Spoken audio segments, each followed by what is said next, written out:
नमस्कार. जय श्रीराम.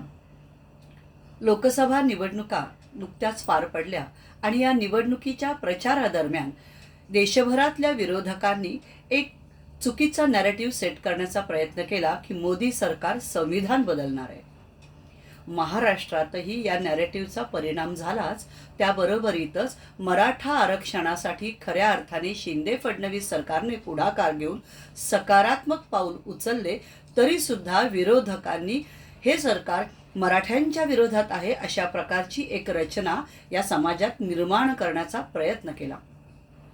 विधानसभेच्या निवडणुका येत्या काळात येऊ घातल्या आणि आता विरोधकांनी नवीन मुद्द्याला हात घातलाय. काही ठोस मुद्दे नसल्यामुळे गेल्या 2 दिवसापूर्वीच युती सरकारने वक्फ बोर्डला 10 कोटीचा निधी मंजूर केला. हे सरकार हिंदुत्व विरोधी आहे, हिंदू समाजाच्या विरोधात आहे अशा प्रकारचा चुकीचा नॅरेटिव्ह सेट करण्याचा प्रयत्नही या निमित्तानं होत आहे. अनेक लोक, अनेक संघटना या चुकीच्या नॅरेटिव्हला बळी पडत आहेत. मुळामध्ये वक्फ बोर्डची निर्मितीच काँग्रेस सरकारने केली आणि या काँग्रेसने वक्फ बोर्डाला हवे तसे अधिकार दिले. वक्फ बोर्ड न्यायालयाच्या अखत्यारीत सुद्धा येत नाही. खरं तर आपल्याला माहीत आहे की निवडणुकीच्या काळामध्ये सुद्धा निवडणूक आयोगाला वेगवेगळ्या पक्षांनी न्यायालयात नेऊन वेठीस धरलं, न्यायालयात धाव घेतली, पण या वक्फ बोर्डाच्या विरोधात न्यायालयात सुद्धा जाता येत नाही. या वक्फ बोर्डाकडे असलेल्या जमिनी या मुळात कोणाच्या जमिनी आहेत? मूळ सातबारा कोणाच्या नावावर आहे? हा सातबारा कोणी आणि कधी कसा हस्तांतरित केला? त्यावरती कोणाची सही आहे?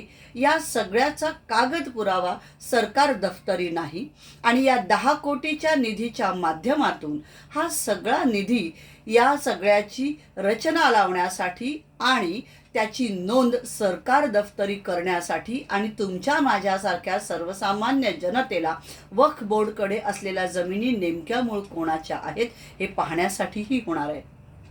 पण काँग्रेसला हे पक्क ठाऊक आहे, जर हे कळलं तर वक्फ बोर्डचं महत्त्व कमी होईल आणि त्यांच्या दृष्टीनं वक्फ बोर्ड हे अधिक महत्त्वाचं आहे आणि म्हणून चुकीचा नॅरेटिव्ह सेट करण्याचा प्रयत्न सध्या या राज्यातलं विरोधी पक्षाचे लोक करत आहेत.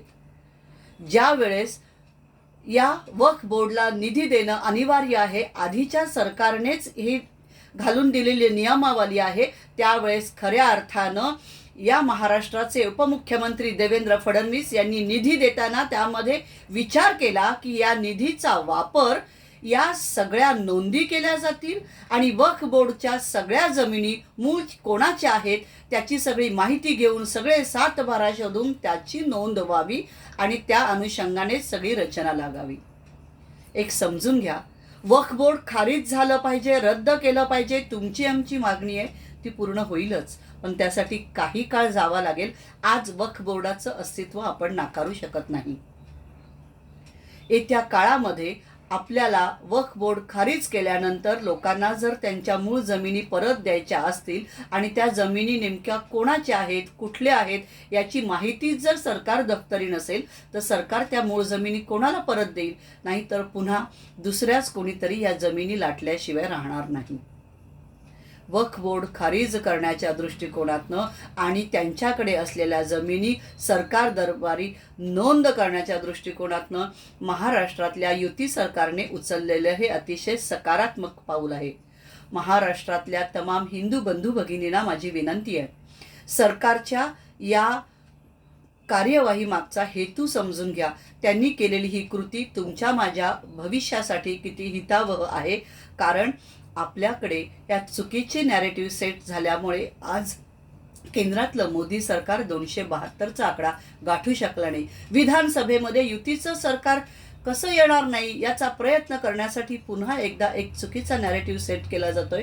आपण याला बळी न पडता वक्फ बोर्ड खारिज झालं पाहिजे आणि वक्फ बोर्डकडे असलेल्या जमिनी सरकार दफ्तरी त्याची नोंद झाली पाहिजे. हा अट्टाहास धरून येत्या काळात त्या निधीच्या माध्यमातून या सगळ्या नोंदी लवकरात लवकर कशा होतील हे पाहणं आणि त्यासाठी आग्रह धरणं ही काळाची गरज आहे. आपण महाराष्ट्रातल्या युती सरकारला समजून घेऊयात. भारतीय जनता पार्टी आणि शिवसेना या दोन्ही पक्ष कायम हिंदुत्ववादी विचारांच्या आहेत, राहतील आणि कायम महाराष्ट्राचे उपमुख्यमंत्री देवेंद्र फडणवीस हे सर्वसामान्य जनतेचाच विचार करत राहतील. जे तुमच्या माझ्या भल्याचं आहे तेच हे सरकार करेल, हा विश्वास मला निश्चित आहे. तो आपणही बाळगा अशी या निमित्तानं विनंती करते. धन्यवाद. जय हिंद, जय महाराष्ट्र.